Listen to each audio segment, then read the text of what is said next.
What's going on, everyone? My name is BoIt and I am back with some more Age of Titans action. If you didn't see the game before this, go back and watch it. It was great. The map again, for the second time, is Anatolia. Count on Count is now playing ISIS, and the red color on the bottom of the map. And in the top color, Swedish Chef has rolled Posiedon. So, very interesting choice there for Count on Count. He did say in the pre-game chat ISIS crisis because I think he really wants to win this game in this tournament, so he's gonna roll with ISIS and see if he can outplay his opponent with a different god. His main is definitely Uranus, but it looks like he's been struggling with that god in terms of what against Greek, so he's going to be using ISIS instead. It's sort of like a holy trinity in terms of what's strong at the moment. You got ISIS, you got Uranus, and you got Zeus. All gods can beat each other in certain mats and matchups, and certain players have different styles, and certain styles beat other styles. But all the gods can beat each other. It just depends on a bunch of different things. It looks like there are less variables with Isis beating the other gods than what Uranus has against Greek. So it's sort of playing it in that fashion. Like, whereas if Isis was playing against Uranus, like, there's much more variable in terms of who's gonna lose and win. It's like Count on Count picking probably the worst tree line he could to gather from. He's gonna have to build another lumber camp somewhere else. He's probably gonna move to here or over to here. That's pretty poor. That's okay as well. So we'll see something like that. And unfortunately for Count on Count, his granary placement is quite poor. Often what I prefer to do when I have a aggressive boss state away is I would send my 2 villagers to attack that, get it in range of my town center, and start using my town center to kill it, and then build my granary right on top of it. That way it's perfect food distribution, and you're not going to get any of the idle town center times. You see another villager for Count on Count moving on over to the right hand side of the map, going to build that dock. You can see one dock's only going up for Swedish Chef so far. Swedish Chef building a couple of fishing ships. He's currently got 7 villages on wood. He's got 3 villages on the food, and now 4 villages. Going to produce nothing onto food right now. Then build his temple, probably get up about 515-ish, like in the last game. I really hope that this game goes to a best of 3, because that's more games for me to cast and more games for you to watch. We'll see though. Unfortunately, however, I wasn't able to get into a lot of the games in this tournament. That's okay. I will be casting them using the recorded game feature. Unfortunately, that won't be live, but that's okay. It's still games, and it's still good. A couple of these fishing ships are out now. I think, how many villages do we see? We're going to see 4 villages on the wood for Count on Count. See, this is always interesting in terms of how you play this map as ISIS.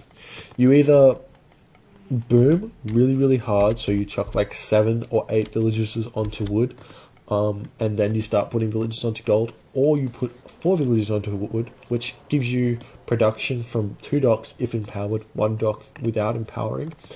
And that allows you to get out like 7 or 8 docks on both sides, well, 4 docks on both sides of the map, because you're getting that early gold out, and you can just send out 2 villagers to build docks like right away after you build your temple, or beforehand if you feel unsafe doing so because you think your opponent's going to be rushing you.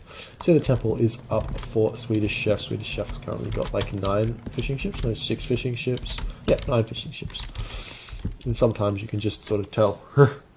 And we see the 9 villages on the food, again only 7 on wood. So 7 seems to be the correct amount of wood villages if you're booming as Greek. It seems that it's just pretty standard sort of thing. It allows you to boom from 2 docks quite nicely, and if you fish up on an entire side, you can then pick up pickaxe or something like that, build another couple of docks. See a 3rd dock going up, or 2nd dock going up for Count on Count, and Swedish Chef being super aggressive there, chucking that dock right next to Count on Count's dock, saying, "Hey, I'm here, I'm attacking you, and I'm gonna kill you." It's like, that's what he's saying to Swedish Chef right now. Count on Count sees that, he's chucking up panic docks right now. He doesn't yet have his temple up, but he does now. So he's got the panic docks going up. 3 docks is okay. That 4th dock's going to make it very scary for Swedish Chef to move in here, and that 1 dock's not going to do all too much, except for stopping this fish from getting gathered. It's also going to get some initial damage done onto any cabinets which move out into this location here from this dock. It's going to be able to shoot that a couple of times. This dock's going to get up, and that village is probably going to get picked off. Yep, that village is gone. Unless the Catastropus kind of screws up in terms of like getting around to it. Oh, I don't think Swedish Chef has seen this. That Catastropus can actually kill that villager with like 3 hits, but because the villager keeps path blocking it, he's gonna get away. That's actually hilarious. Sometimes, because you just have to path it around, and unfortunately for Swedish Chef, he didn't notice it. He just noticed it then as he saw them moving around. He probably didn't know how low that labourer was. He didn't expect to kill it. And did we see someone getting to the classical age? Does that look like a classical age to you? Doesn't look like a classical age to me. Yes, it does. Of course, it's a classical age. So, yeah. What am I talking about? Yeah. So we see Swedish Chef went through Hermes. Count von Count went through Bast. So Count von Count really wants to get to that heroic age and combine ancestors with the eclipse. Swedish Chef now moving in with this centaur, but it's probably not going to do all too much. There's a pharaoh over here and all that other good jazz. Swedish Chef says, I don't want to fight you over this side. You got too many docks. I don't really want to fight you over here either. He wants to chuck up his armory and use Dionysus Scalar. That's going to be extremely effective against this dock spam, which Count von Count's going to do, because Count von Count's invested so many resources into docks. It's actually about 300 gold with 6 docks, and then Count von Count's just going to produce a couple of gets his free skull and then produces a couple more. It's going to allow him to do some good stuff. We see this Sphinx being overly aggressive here. Probably going to lose his life if Count von Count's not careful. It looks like he's going to get. Oh no, not going to quite get away there. Centaur does manage to snipe that. Really nice play by Swedish Chef. Count von Count just a little bit distracted here, I feel. Might be nerves, might be something else, who knows.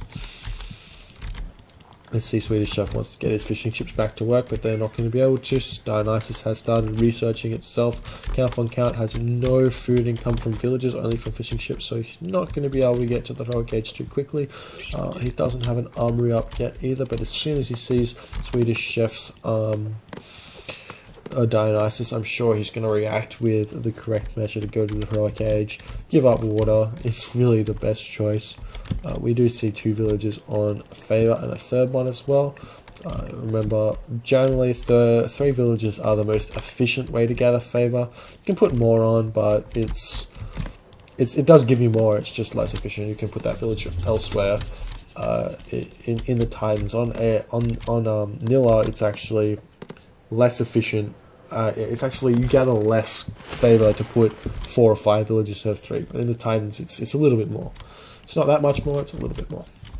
You can see the skull now out, you can now move in. I don't actually know if this is one of the bugged myth units which don't take tower damage from docks, because they can't target them for some reason. It's sort of in the unit tags, and we see Count von Count moving in over here. The Scalar, however, is going to come in and try and pick him off. If Count von Count micros this correctly, then he can actually kill that Scalar without taking any damage, but it looks like he's not going to be doing so.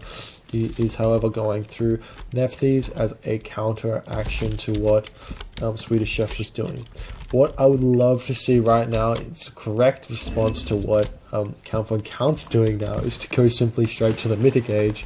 It's actually really, really strong in terms of the correct way to play, because Swedish Chef's got to outproduce the Scalar on water, which is a bunch of hammer ships. He does get his free Leviathan, but that's really not as strong as the Scalar with a couple of heads.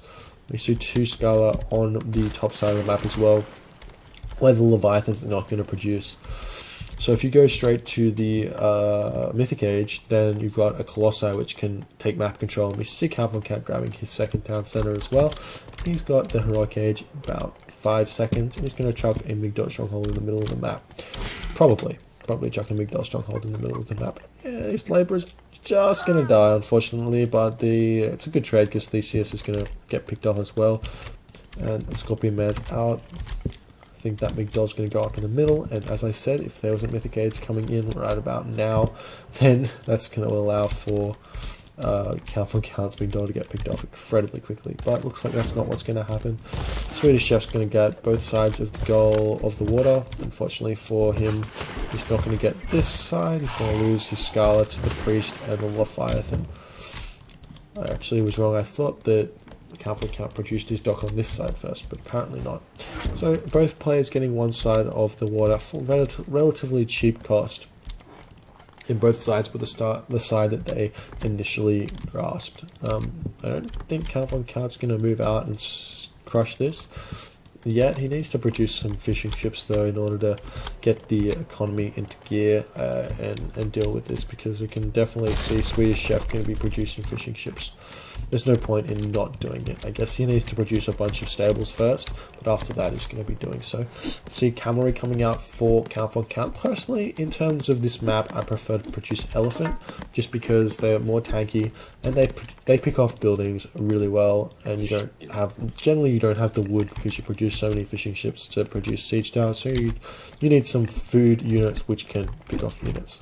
See another Migdol stronghold from Count von Count going in now. He really wants to lame this up. He's casting Ancestors Eclipse on the gold line of Swedish Chef. Swedish Chef going to have to return all of his villages to his town center. It's going to force him to have no income of resources whatsoever until the 1 minute that takes, or 45 seconds ish, that Ancestors takes to expire.